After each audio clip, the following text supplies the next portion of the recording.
So your first experience of spring was pretty much your school. Yeah, school. Also, I got my first date. Oh, how was it? Spring day with the cherry blossoms. It didn't turn out well. Hey guys, welcome to Spill the Tea. I'm your host Dave, and today's topic is Spring of Seoul.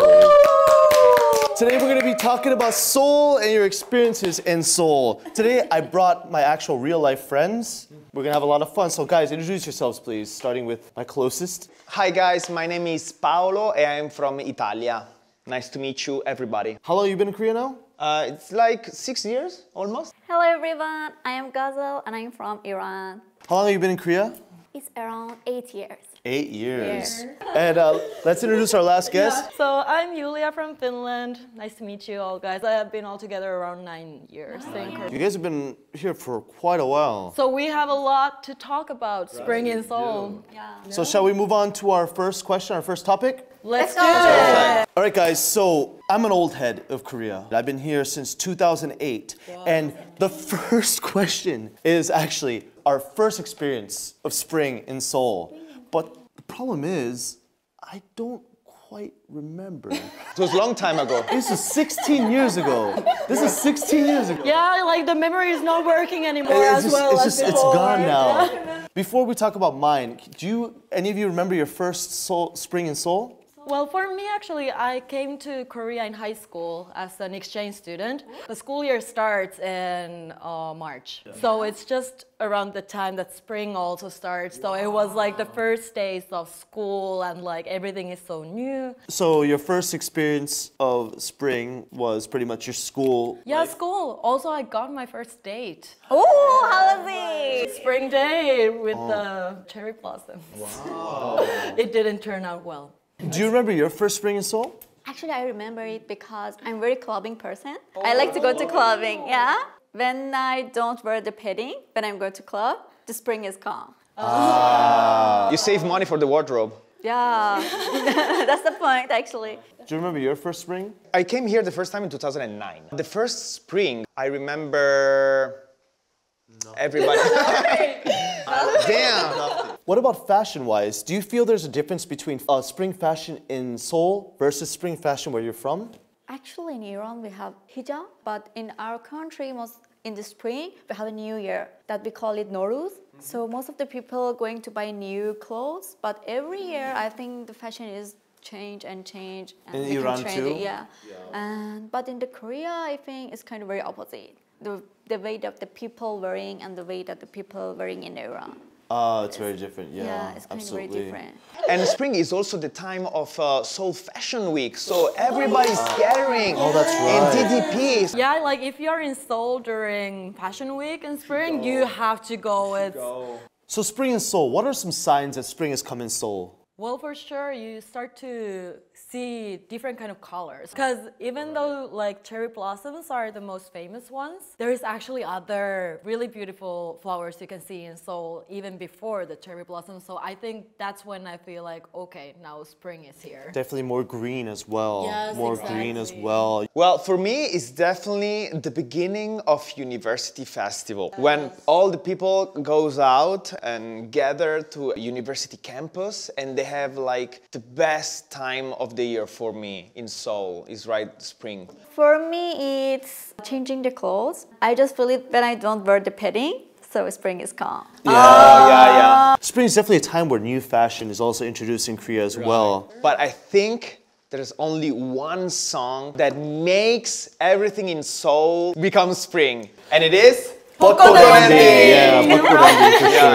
Yeah. For me, really like, if visually everything is changing by the colors, by the clothing and stuff, inside your soul is changing with this song. Wherever you go. Finally, we are free from the cold of the winter. In all the charts, it goes up to #1. Always. Every year. Every year. And some people might not know what 벚꽃 ending is. In 2012, Busker, a famous band in Korea, led by Jang Bom-jun, released a song called 벚꽃 ending. It talks about spring in Korea. In Seoul, when you hear that song in Seoul, you know that spring is coming. And it's such a good track. It is a good song. It is a good song. It's really good. It's really good song.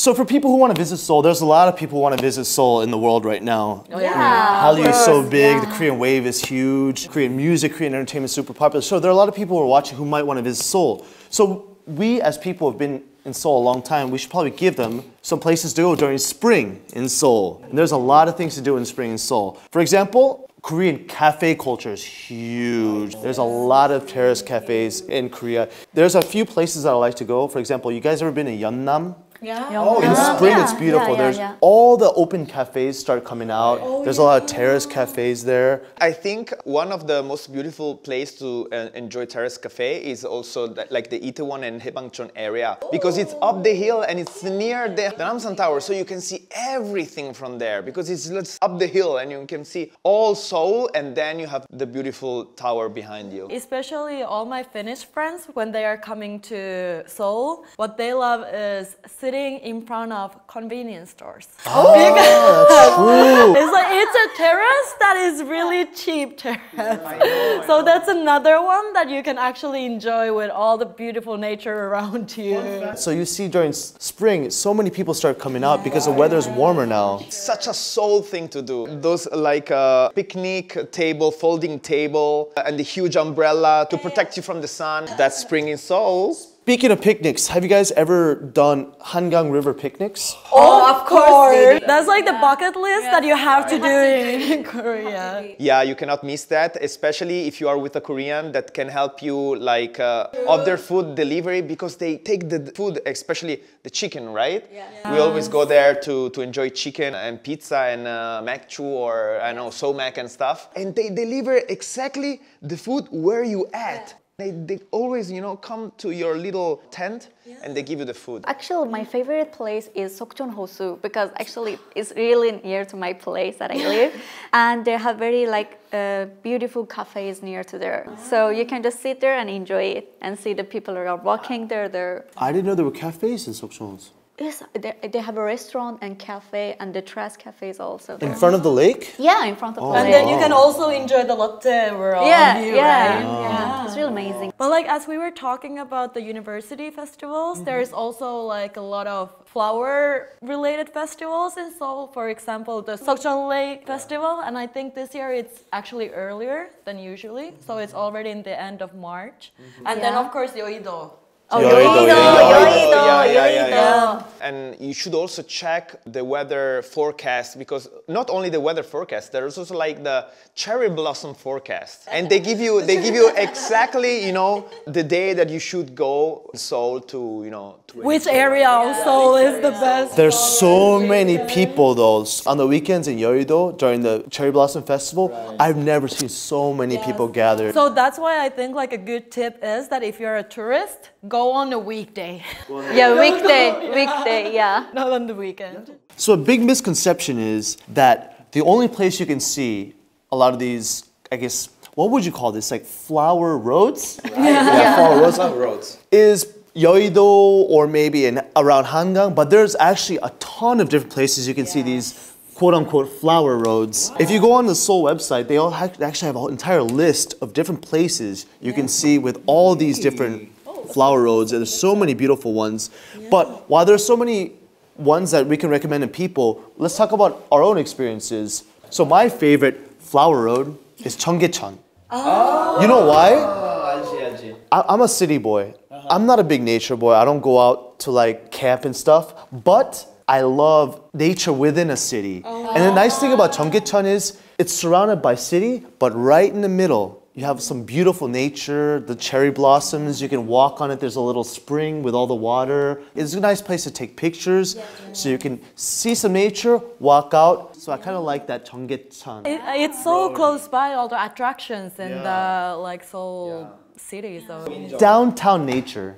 It's kind of like in New York you have what's it called? The Central Park? Central Park. You know, it's kind of like that kind of feeling. I know. Nature within the city. Right. Oh, so Injeong. Yeah, so Injeong. but kind of similar to Cheonggyecheon, but if you want to go a bit outside from that area of Seoul, there is Yangjaecheon. Yangjaecheon. It's nearby Gangnam, but it's like actually like there is less people. There's also some music performances in the evening, and the cherry blossoms are beautiful. Actually, my favorite place is Seoul Soup. Seoul soup. Seoul soup. Yeah, because we Oh. can do the picnic there. Actually, so many people will go there, and I'm very outgoing person, so I really like to go there, do the pinking, and have like chimek or like eating pizza or mixture. So I really like it. I like the Seoul soup area too, that Seongsu area. It's very beautiful Yeah. too. Yeah. And it's so hip nowadays. Yeah, it's very hip. When it comes to nature, I actually kind of a sporty person. I like to sun check and kind of do some running. And something that you can do in Seoul and only in Seoul, because only Seoul have this particular type of land, is a lot of mountains. Oh, yes. There's a lot of mountains in Seoul, and I really love to do 등산, which is like hiking. And with hiking, you can see, of course, nature. You can see cherry blossom. You can see a lot of type of nature. But it's everywhere, everywhere. Even in Gangnam, they have their own Namsan, and you have the Gwanak. And you have the, the Bukhansan, Inwangsan, Achasan. Achasan. You have so many. And That's right. I think that's what's nice about spring in Seoul as well, is you can start experiencing nature again. You know? And the good thing about Seoul is it might be a huge city full of buildings and apartments, but there's nature sprinkled everywhere. Look around us. Come on. Yeah, there's literally nature everywhere. Yeah.